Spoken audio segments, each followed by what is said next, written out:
Hey everybody, I just want to make another update video talking about some of my changes and updates in regards to Sylos development so far. I'll try to make this quick. I feel like I say that in every video, but it ends up being like 30 minutes. So we'll try to make this kind of quick. So I did some stuff here and I recently changed, well first of all I changed how this page works, and I'll show you what I mean here in a second. But before we get into that, I added a few extra supported services. You can ignore Spectra, that's my testing harness, that's why it looks kind of weird.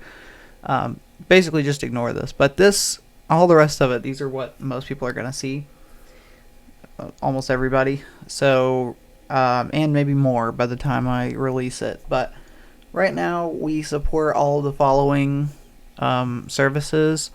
The only one that's special really is Google Drive, because for the rest of them, I believe, I could be wrong on this, but for the rest of them we can just ship these as is without you needing to set anything up. But Google Drive, you have to set up your own dev account in Google Cloud Console in order to use it. It is still free and it's still doable.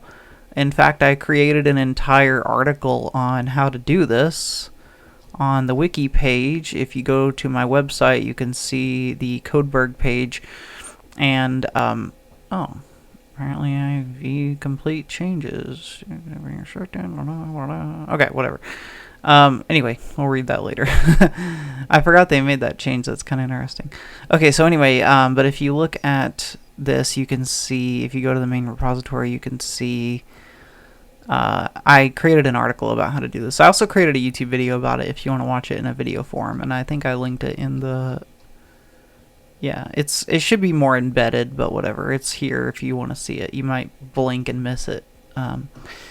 Anyway, yeah, anyways, so that was one thing I made, was I added all these, and I've actually tested almost all of them except for SharePoint. I've not tested it yet, but I haven't released the software, so it doesn't really matter. But I'm still working on SharePoint. But I have tested all the others so far, and they do all work pretty well. I also did a lot of changes in regards to the auto-scaling system. So the auto-scaling system, I made a lot of changes, and the algorithm works a lot better now. I'm still getting rate limited a few times, but it sort of backs off, so it's actually working pretty well. I did like a traversal with Dropbox a little while ago, and I'll show you that migration because I still haven't finished it yet, but I did the traversal part of it, and I only got rate limited maybe like 2 or 3 times, and that was like a 30 to 60 minute run, so that's pretty good actually. So I'm still like fine-tuning it a little bit, but it's working pretty well. Anyway, long story short, I had to sign up for all these different platforms so that I could get a larger set of data, like a larger amount of available storage, so that I could test this. Because I have a NAS server that has like 600 gigs worth of data on it, and I'm trying to like stress test these to see how far I can push all of these and see how it performs in a longer term run than just like a quick little 2-second thing. Anyway, so that was one thing that I did, but let's show you something else that I've been working on. So as you can see, I don't know, this was probably in the video, the last one I posted, but as you can see, you can actually see the amount of free space you have when you go to migrate something. So let's say I wanted to migrate from here to here. I have 286 gigabytes of data used, but I have 389 gigabytes free on the other system. So if I wanted to move everything from here to here, one issue I could run into is I might run out of storage, except in this case I actually do have enough storage. But if this was, say, 200 gigs and this is 286, I might run out of storage. So we actually will post like a little thing saying like you aren't going to have enough storage, and I'll show you what that looks like actually, because I can set up a scenario where that actually looks like. So I'm going to set up SFTP here. We're going to build a connection over to SFTP, and this is my local NAS server, and that's the Tailscale address. So if I go here to mount, and then I'm just going to select this as the root directory because it has these 2 big large folders in here that have hundreds of gigabytes worth of stuff inside of them. So if I select that as my source system, I'm going to select Google Drive as my destination because I only have like 100 gigs free on Google Drive. Kind of similar to OneDrive, I only have 100 gigs free. So if I set that up, we can actually see it says 48 gigabytes used, 52 gigabytes free. So as soon as I click this and select the folder, it's gonna, you can also see it down here by the way, it's gonna tell me that I have this here. So now it shows up kind of like as a reminder to you. Now this isn't really the best example because SFTP doesn't always give you the actual storage size. So let's try something else actually. Let's try a whole completely different migration. Let's try another example. Let's try, I'm trying to think what, well actually I don't know that I have a cloud provider that actually has all of that space used up. I haven't migrated that much data over to any of them yet, so I guess we won't have an example. But basically there's a little box that says like, you know, you have too much stuff, like it's not going to work. Like it gives you like a warning. But then, anyway, let's go ahead and recreate what we just did a second ago. So if we do that, though, and we run traversal, I'll show you kind of what it looks like, generally speaking. So let's just run our traversal here, and this will just take a moment. It shouldn't take too long. I also added some advanced info here so you can kind of see the more technical developer kind of info if you really need to. It actually is helpful for like really long running runs. I'm still gonna find a way to make this like cleaner, but yeah, I mean it's pretty straightforward. Also look how fast it is. We've already traversed like 25,000 folders, like 44,000 items in the span of just this last conversation. Like it's really, really quick. But anyway, so once this finishes, it should be done here in just a moment, honestly. But once this finishes, I'll show you. Yep. So here it is. It says the selected size of your data is 873 gigabytes. It may exceed the free space on the destination. You only have 52 gigabytes free. You can still proceed, exclude items or free space if needed. So let's say, for example, that you're like, oh crap, I've got a crap ton of data here. I don't know that I should, you know, do this. Like, oh, it traversed a bunch of stuff that I don't need. Like, let's say this entire drive, because this is actually a hard drive. Well, technically it's an SSD, but let's say this entire drive, I just didn't actually want to migrate anything over. And maybe this is just some random folder, like it's empty, it doesn't have anything. So I'll just go ahead and mark that off. Notice it didn't change anything though, because it's just an empty folder. But this stuff has a bunch of stuff in here. So if I check this off and I say, I don't want you to move anything in here, so if I exclude this, it's going to change a lot. That just dropped like 600 gigabytes worth of data. It's still too much because we only have 52, and apparently we have 236 gigs worth of data in this just this one folder alone. But that tells you like this folder has like 600 gigs of data and this folder has 200. Notice it calculated that in real time. Like it's doing that calculation again, basically. So anyway, let's go ahead and remove that because clearly I don't have enough space for anything on that drive. Let's see, audiobooks is probably pretty small. Config and data I think are basically pointless, but I'll go ahead and bring them over anyway. TV is probably where most of my storage is, so if I remove that alone, that should drop most of it. So, oh, it didn't. Wow. Maybe it might be empty though. Oh, it is. Okay. My bad. I think all my TV stuff is on my 2 terabyte SSD actually. Maybe music and movies probably then. I think it's downloads taking up all my space. Yeah. Yeah, see now I only have 9 gigs of data. So downloads is taking up most of that, 215 gigs or something. So now I could move it. Now it's only 9 gigs worth of data. It also shows me like different pending counts. Like notice it excluded 7,000 items, but if I unexclude that, like that was 5,000 items I just excluded from the migration. So that's just an example. That's just an example to show you basically. I think my folder file count is wrong. I just noticed this because it's not 0 folders and 0 files. And the size is a little off here. So I'll look into that. That's not a huge deal. But let's go ahead and start copying over because I want to kind of show you what I've done. So I added a progress bar. That was another big thing that I added since then. I've added a progress bar.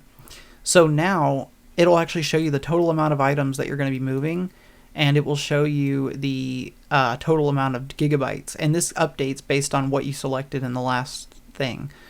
So a lot of people won't know this, but Sylos actually moves all your folders first before it moves any files. So it's recreating all of your folders first. So when it first runs, you're not going to see any updates here unless you have like one folder. It's not going to update this for a little while, especially if you have a bunch. Like right here, I have like 26,000 folders it has to create. So I think maybe in a long run like this, people would start to notice like, oh, it's not making any files, whatever. I guess I need to make that like obvious to people, because that's just part of the algorithm of how Sylos actually works. But anyway, I also have an ETA. I don't know why I don't update it though for this. I think I should have an ETA here, but basically the ETA will show once we start uploading files. So I probably should have picked like a smaller data set so we don't have to sit here for like 30 minutes, because Google Drive can be a little slow in terms of rate limits. It doesn't let us move as quickly as we possibly could. If we were migrating from like one local hard drive to another local hard drive, it would be really, really fast. But because we have to move at the slowest, like the speed of the slowest thing, which in this case is Google Drive, because they limit you on how fast you can hit their servers, because of that, that's why we're moving so slow. That's why we're only moving about, 20 items per second created, roughly speaking. So I don't want to do the math on that. That's probably a lot of math. 26,000 divided by 20 is like, what, 1,000? So we'd probably be here for like 16 minutes if we had to sit here and wait for this whole thing. But the good news is you can stop it in the process and you can resume it later if you really want to. So I think I've been working on some things though in relation to stopping. Stopping has been a little bit hit or miss lately, so I'm working on making that a little bit more straightforward. Like, I think I don't know, something about stopping the migration, sometimes it can be a little fussy. But I'm working on that. That's definitely something I'm going to fix before we ship it out to everybody, basically. But anyway, but yeah, I could stop it. I could resume it now. See, we're at like 2160, 2176, so I could go ahead and just click resume, and it'll just update all the items, and now we're back to where we were. Like, it's just back at it again. So anyway, yeah, so I'm going to stop it here, but I just wanted to show you that. Now I do want to direct your attention, there is one more thing I wanted to show you. So yeah, sorry. So basically what I wanted to show you now was I had another migration I wanted to resume. So let's go here because I wanted to show you this. So another thing I added as far as new changes was I implemented a compatibility checker. So you can actually click here and you can see there's compatibility issues. But this isn't the best one to show you because it's only got like one example. I actually made a Google Drive folder specifically for this. I think it's still there. I don't think I deleted it, so I think we'll be able to see it. But okay, yeah, here we go. So there's some rules with Windows that people might not know about. Windows has some pretty strict rules in regards to file names and folder names. So a lot of people won't know this. But basically did I put it here? I can't remember where I put this folder.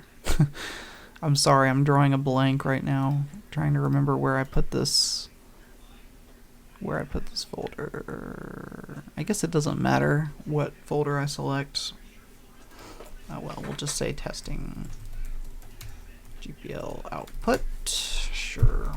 One thing I need to do is I need to select that folder when you create a new one. So it would just like auto take you here. But I don't know, maybe that's a decision people might not want. I'm not sure. Okay, so anyway, let's check it. So here's one thing that I added. So you can actually, like right now I'm migrating from Google Drive to Linux, but let's say that this folder is actually a mounted drive that's actually on a Windows server. So I really want to check it against Windows's rules, because even though I'm mounting it on a Linux machine or accessing it from a Linux machine, it might be actually on a Windows drive, if that makes sense. Like it might be on a Windows server. So if I try to bring over stuff that's only compatible with Windows, it probably wouldn't be good if it wasn't. So anyway, so let's go ahead and click on OS Windows, and there's a little tooltip that kind of explains what that means and stuff like that. But anyway, so let's go ahead and click start, and it should take like basically 0 time at all because it's only like 4 items. So anyway, so this is kind of what I'm showing you. So you can't really see it in the name, but there's actually an extra space at the end of this folder. You can kind of see it when you highlight it, as opposed to when you try to highlight this guy, there's no space there. Windows will not let you name a folder with an extra space. Another thing is this asterisk here. I have a folder in Google Drive that's literally just an asterisk in this folder. So Windows does not like asterisks. And then another one is this folder that has an asterisk in it as well. So if you look here, you can actually see I added this like naming issue thing. You can click here and you can actually get a whole overview. You can see like, okay, one of them has an invalid character, one of them has a trailing white space. Hang on.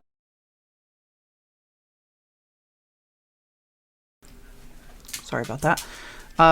One of them requires a rename because the library that I wrote to fix all these issues, because notice that, so first of all, it actually suggests a name for you. It's already going to correct it for you. But the thing is that in some cases, the way it changes the name, it just tries to remove whatever the problem is. But the issue is that in this case, if it were to try to remove the asterisks, it would end up with an empty like folder name. Like it would not have a name. There would be nothing in the folder name, and that's also not allowed. Windows requires you to have at least one character in your folder names. Like you can't just have an empty folder name. So basically what this is telling you is like you need to figure out a name for this folder because we can't create it as this. Like it's not going to work. I think on Linux it actually would work, so if I did try to copy, I think it would be fine. But if I were to bring over this folder structure over to Windows, it would not work at all. Literally none of these would work. So these created as names would be fine, but the software right now, Sylos, is trying to tell you like we can't come up with a name for this folder because it just wouldn't work. If you guys are interested, I might create some kind of like randomized name, maybe, if that would help, like if that would make things easier. Like I could make it come up with a name that's like folder dash some random amount of numbers or something, if that would make it work. But I don't know. I just like this idea because it forces you to come up with a name. Like I could come up and I could say like, you know, random name, and I can click apply, and what that will do is it will call my backend system. Well, not my system, it's running on your computer, like it's all self-hosted, but it'll call the backend and it will verify your name against what you like, you know, what you proposed, and basically from there it will check if it's accepted and, you know, what issues it has and stuff like that. Well, not the issues per se, because it's just giving you like the whole thing, but basically it will tell you if it's fine. So basically if you do that, it should essentially you know, solve all those sort of problems for you. But now if you notice, there's no issues anymore. So if you go here, it'll kind of show you that. But anyway, it's actually supposed to show you what you chose to rename it as though, so I'm not sure why it didn't. That's an interesting one. Okay, I'll fix that. This is still a heavy work in progress. I'm still heavily working through this right now. This is more of a proof of concept, but I just wanted to show you guys my updates on that. So anyway, yeah, still a work in progress, something I'll make a note of. But yeah, there's some updates I've been working on. I also created a roadmap document to help kind of show some of the stuff that I'm working on. Yeah, we need to work on some autoscaler things. There's still some stuff I need to work on with the autoscaler, and you know, I need to build out some support for Symlink stuff, installer stuff, build script. This is the path like thing that I was talking about just now with the compatibility issues. So I haven't checked it off yet because there's still things I need to work through with that. Another thing I'm working on coming up in the future really soon is the ability to, instead of just like clicking to navigate through one page at a time, you can like click some kind of thing that would like have like a drop down, and it would show you like all the different migrations that you're on, and then you could click like another drop down to go to like a specific part of that migration. Like maybe you want to view what the traversal results were, and then maybe you want to run a copy while you're doing that so you can give that to your boss or whatever. Like, I don't know, just some kind of thing where you could like, you're not just limited to whatever the current thing is. You could go back to whatever the previous pages were and stuff like that. So some way to like navigate through the pages would probably be better. That's basically what that point is saying.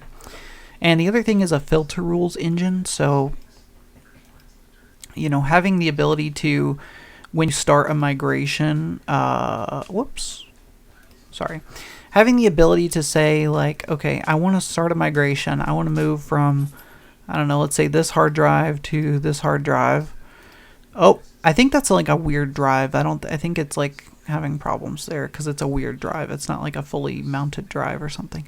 But anyway, let's just say this was a different drive. So if I wanted to move stuff from here to here, there would be like an option down here to say like add special filters or something. And you could choose special filters that you want to add, like special filter rules. Like if the name contains like 2024 in it, then you want to auto exclude it. Or if the name contains a date or something that could be reasonably parsed as a date, then you want to auto exclude it if it's from a certain time period. Or maybe if the file hasn't been modified since like the last 5 years, you just don't care and you just don't want to bring it over to the specific hard drive, because maybe this hard drive is just like a backup of all your most recent data, or maybe it's only the things that have been modified in the last week or something, like things like that. Or maybe you just want to run a report that's like, give me all the items in the file system that's been modified in the last week. So you could create a report like that. That's actually one thing I haven't added to the roadmap, but it is something I am working on eventually, is being able to just do a single source scan, like not having to scan against anything, just scan one specific drive, and from there you can just run like SQL queries and stuff, because it snapshots your entire hard drive to a SQL database, so, or at least everything in the folder that you selected. So you could basically run scripts against it. You could like run audit reports and have like maybe like an audit report. Another thing I was thinking of with the path review, the compatibility checker thing that I mentioned, where with like the asterisks and stuff. The other thing I was thinking of is having like a report that you can export, maybe like as an Excel file or something, that will like show you all the mappings where it changed a name from one name to another, or like all the issues that it found, so you could like run this.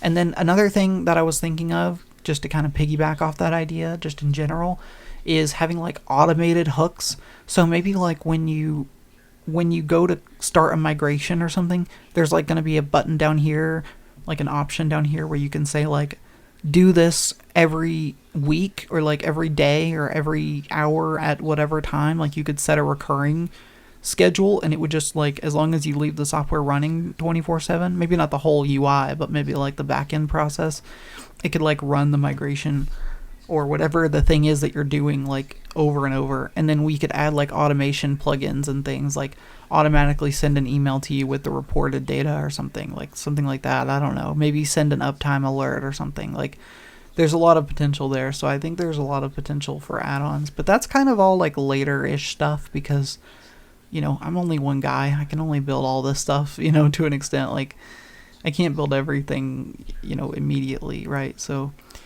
but it is an idea. It's some ideas that I've had that I was wanting to work on. And this kind of goes into that point about Excel outputs and stuff. And then offline documents. So right now, like, I have a help button, but there's no, like, documentation you can read on the software if you need help with it, other than this one like wiki page that I made, which is just how to set up Google Drive. But basically, like, that's the only thing I really have here. I was thinking about embedding these pages into the software itself so that you don't have to actually like go to another page. You can just read it in the software and it would work like offline. So that's something that I'm eventually planning on doing, because it's not actually that hard. I can just pull whatever the current documentation is from the website and just like package it into the code, so I don't have to like recreate it twice, if that makes sense. But anyway, I'm rambling on, but those are some updates I've made so far. Like I said, there's obviously still some bugs I'm working through. I know it doesn't sound like a lot, because it's like, I mean, what'd you do? You just added a progress bar and like a wiki page and a few things, but I've actually done quite a lot. I mean, we've done a lot of autoscaler changes. I did a crap ton of optimization changes on the back end, so things are running a lot faster, more scalable, stuff like that. I added the wiki page. I added all those different cloud storage providers, if I mentioned that already. I mean, there's been a lot of stuff. I'm kind of tired right now, so my brain isn't fully working. It's a bit late, as you can see.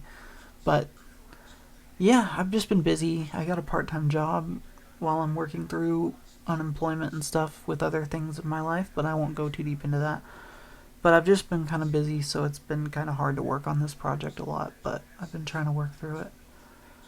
So anyway, I think with all the changes that we still need to do, all the little bug fixes, all the mountains of testing that I still need to keep doing, and all of the, just in general, all of the little like features that I just mentioned, I think we're probably still like maybe 2 or 3 months out from a full like beta testing type release, but I think we're getting pretty close. I know I keep saying that, but we really are getting really close. Like, I would actually trust this software to do a migration now. I mean, I kind of would have trusted it before, but I definitely trust it now because it has all the rate limiting protection and everything. Like, it can scale, and it can actually survive when I point it at like Google Drive or something. It can actually do it, and I don't have to like babysit it. Like, it can actually migrate all of your data. Oh, okay, one other thing I mentioned, one other thing that I created, I do want to show you this real quick. So there is one other really important thing that I added. I don't know why I completely blanked on this. So I added, let's see, actually maybe this wouldn't be the best folder that I'm thinking of to show you. Let's add like some other random thing here. I don't know. Let's just add a different folder and let's just say test 1, 2, 3. And let's just go into test 1, 2, 3 and add a folder. Let's call it 1, and let's add a folder and call it 2. And inside of 1, let's create an A folder and all that. I don't know. Let's just make some basic stuff. So if I go here and I migrate, I do want to show you, this is really important. So what I can do is I can basically go here. I can start a migration. So this part isn't anything really new. We've seen this before. It traversed the folders. It showed me what was in there. There's a bunch of stuff that's on the destination because I chose a really generic like thing that I shouldn't have chosen really, but anyway. So you can see, whoops, this is still expanded, sorry. You can see that these are the only items that are really going to be moved over. Just pending, it's just 1, 2, and 1A. That's only going to be moved over. So I'm going to go ahead and copy those folders over to my drive here. So that's not anything new. We've seen all that before. But check this out, okay? Also I added this, I expanded this here so it's not as in the way. But anyway, check this out. I can click here and now I can actually select to delete items. So now we have not just copying, but you can also move items. If you want to like just move it off of your source, you could do that too. But I separated the copying from the moving, like the deleting part, because I want you to verify that your data is actually there and intact and looking good before you just, like before the software just assumes that it's good once it migrates over and then it just deletes the original copy, right? Because that might be a little dangerous.